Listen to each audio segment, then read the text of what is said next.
Hey, what's up? So Blink Respawn just happened, and of course there is a wealth of knowledge to learn from the high-level play going on there. And I saw two specific things that I've been thinking about myself to implement into my own gameplay, and something that I think is kind of known for a lot of players, but maybe not that known. The first one should be rather obvious tech to most players who've been playing a lot of Street Fighter 6, but the second one I think is more subtle. So we're going to cover both pieces of tech here. And then go into a little bit of analysis of how you can apply them to your game and how I'm thinking about applying them to my gameplay. So the first clip here is in top 8 of Blink Respawn, Kusanagi versus Moke. Now, Kusanagi did not have the best top 8 run, but he did display something that I thought was pretty interesting and a hype moment here.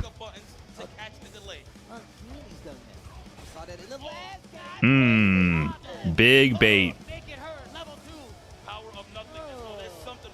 So this one is, it's not subtle, right? He gets the forward throw, does the drive rush throw, halts the momentum with the throw whiff to bait out the reversal, and gets the punish there from Moke. Unfortunately for Kusanagi, he does end up still losing this set 0-3, but this tech of using a throw as the ultimate move to halt your momentum from a drive rush is not new. Most people know this, but it got my gears turning a little bit about really ironing out how I should be using this in my own gameplay rather than freestyling it. Understanding the specific setups where it works, and understanding the difference in drive rush knockdowns and their approach, right? So here we have Ryu. So why even use the throw there in the first place on the drive rush? So if you look at this setup here, I'm going to have wake up OD Tenchu kicks from Chun-Li. If I do something like this, like a basic combo, I can just drive rush up and block to bait out the reversal there, right? And if instead she went for something like a wake up light, I can still drive rush meaty. So if I wanted to bait the reversal on a wake up like this, it would be very easy for me to just drive rush and go for the block instead to bait the reversal. So that's pretty standard. That's like a pretty standard drive rush kind of knockdown. Usually when you do these kind of drive rush knockdowns, you want to have enough frame advantage to meaty and to block reversals, which makes them really have to guess on what you're going to do on the meaty pressure. But that wasn't the scenario. The scenario was from forward throw, right? So if I were to apply the same logic from forward throw, I should be able to drive rush forward and block. But that's not the case, right? That is not the case in this situation. I'm drive rushing after this throw and I'm trying to block, but I can't block in time. So to make it more concrete for people who don't understand how drive rush is really working, out of drive rush, you cannot block until 23 frames later. So you can cancel much earlier out of drive rush to other offensive moves, but block, or like a movement option like jump, like you basically are stuck in a dash state where you can't block or do any other movement for 23 frames and the player can hit you. Now, of course, during this time, you can actually do offensive moves. Drive rush adds, if you do it immediately, about 7 frames of startup to any move you do. So if I have a 4-frame jab here and I do drive rush jab, it takes 11 frames for that to start up instead. And then it slaps that same recovery on top of it, right? So it increases your startup by 7 frames. So this startup of 6-frame stand medium here goes to 13 right there. So it increases that startup for all your moves. So when you want to modify your setups, you can pay attention to that.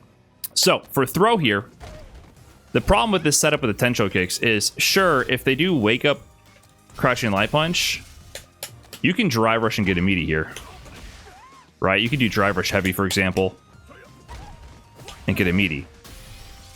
But you cannot drive rush block even the lights. You're forced to commit to an action because you're able to get a meaty out in time, but you're not able to actually block in time.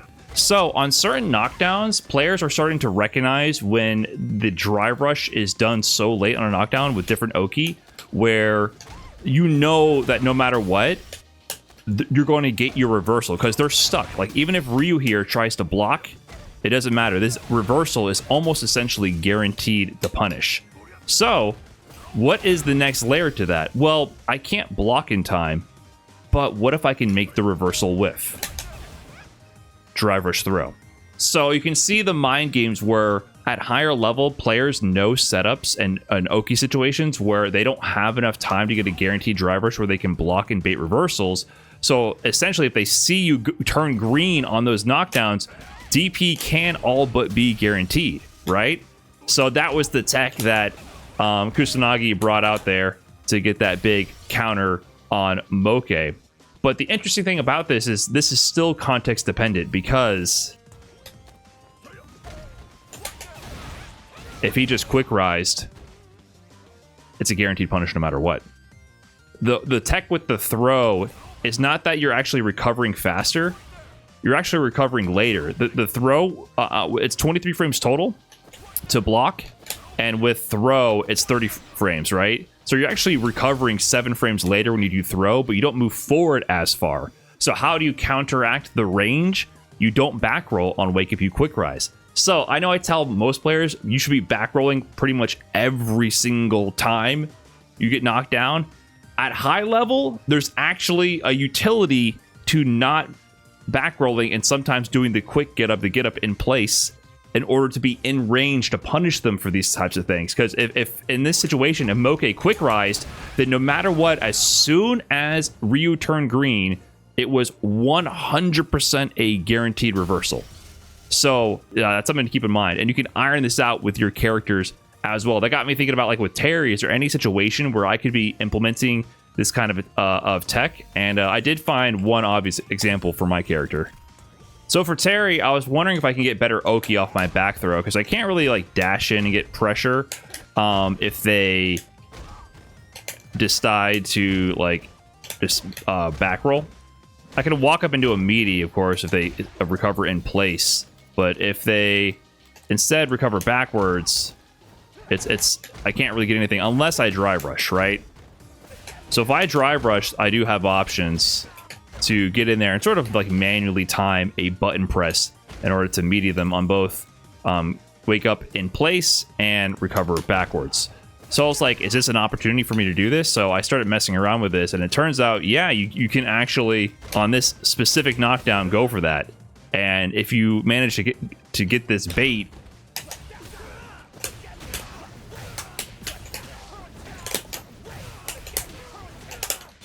you know, that's pretty good damage. So mid-screen, even recover in place. It doesn't matter if they back roll or not with Terry. This is an example of utilizing this tech to bait out reversals and getting absolutely massive damage. And then eventually that can condition them to not go for the reversal in this situation and just allow me to drive rush in for guaranteed meaties, right? Because they're scared of absolutely dying. So eventually, maybe they instead try to bait that out or challenge my whiff throw with a wake up button. And then I could just go back to going straight into the meaty, like keeping the wheel of options turning. And so I was like, okay, cool. That's something I can add to my tool set to incorporate here and there. But then I got to thinking, I was like, you know, that worked on Chun-Li, that worked on Terry, but maybe not all reversals are made equal. And of course, when we're talking reversals, we got to put Ken on the screen. If you notice, the big utility of all this is the fact that it makes the reversal whiff. Reversals have different ranges. It ain't gonna work. It moves too far forward there. But what about recover backwards? Yeah, recover backwards, we get it. So, unfortunately, this means that you guys will have to do your homework for your character versus other characters on certain Oki setups. But this is like basically matchup specific tech and also player habit specific tech. So if you know about these kind of setups, you can ensure your reversal options depending on your character versus another character by incorporating things like quick rise or normal get up on certain knockdowns, and then getting guaranteed reversals when you see the opponent turn green to go for Oki. And then on the inverse, you can incorporate setups where they have to respect this option or employ that, and it might be guaranteed against that specific character. So this is where like the character matchups come into play, and there's a lot of homework to be done by every other player. But it's interesting to see this kind of Oki get ironed out by the community and being employed at high level, and it's something that I'm going to add more consciously with ironed out setups versus certain characters to my game plan. But that's not all. We had more tech, one more piece of tech, and this one is more subtle. I think the throw whiff one is more obvious and players are already using it, so it's not like brand new, but I think being more cognizant of it and more consciously involving it in your gameplay is like the next level. But this is a really interesting situation I saw in the same set. I was really learning a lot from Kusanagi. Maybe we can get more tech from other players in this top 8. But this was a really interesting situation. So here, Kusanagi just spent his level 3 to attack Moke here. It's a final round in this game. Moke has a bar of drive meter and his level 3 super available. And look at the situation here. He gets the heavy punch drive rush cancel, but doesn't pressure after, and Moke techs his throw very delayed. Isn't this kind of interesting? Because think about this. He did heavy punch drive rush cancel, and after this, he has infinite options to get a guaranteed burnout on Moke. He could press another heavy punch and then go, that would burn him out, and then go into Hashogeki loops for pressure. He could do so many things. He just has to press a button. This is going to be a guaranteed block string from a heavy to put Moke into burnout. But instead, Kusanagi does nothing into block, and then they both delay tech. Kind of weird, right? Like, it's kind of a weird situation. Why did it go down that way?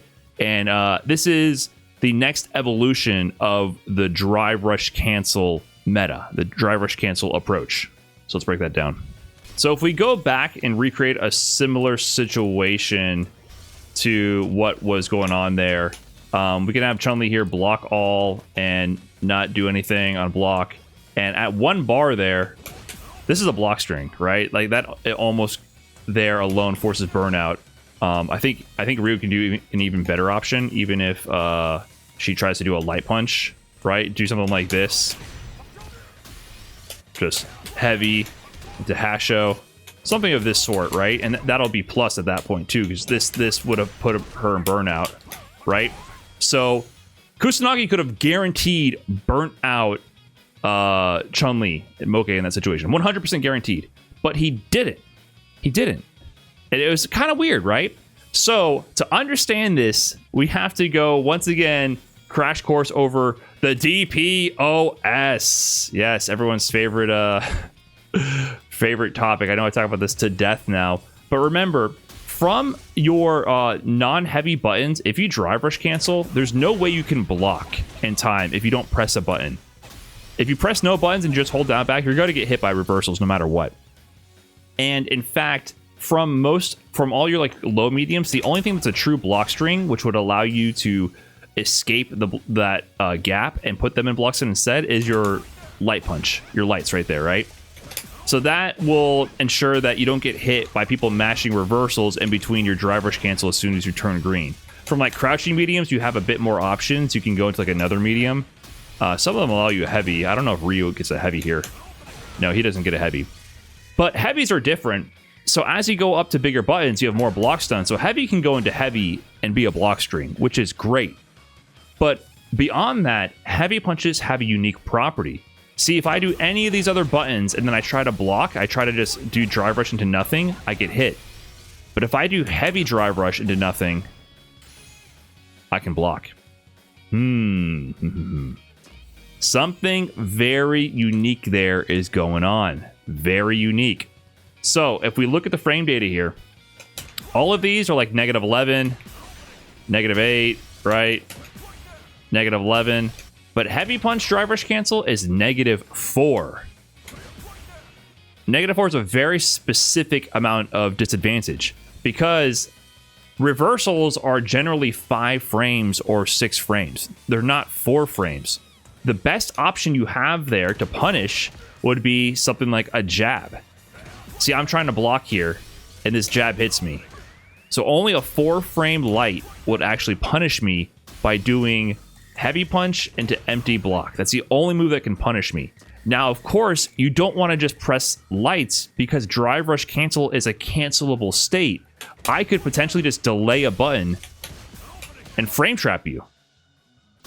So this is why people, when they block a heavy, don't just automatically always press lights, because there's a chance he just staggers the button and you die.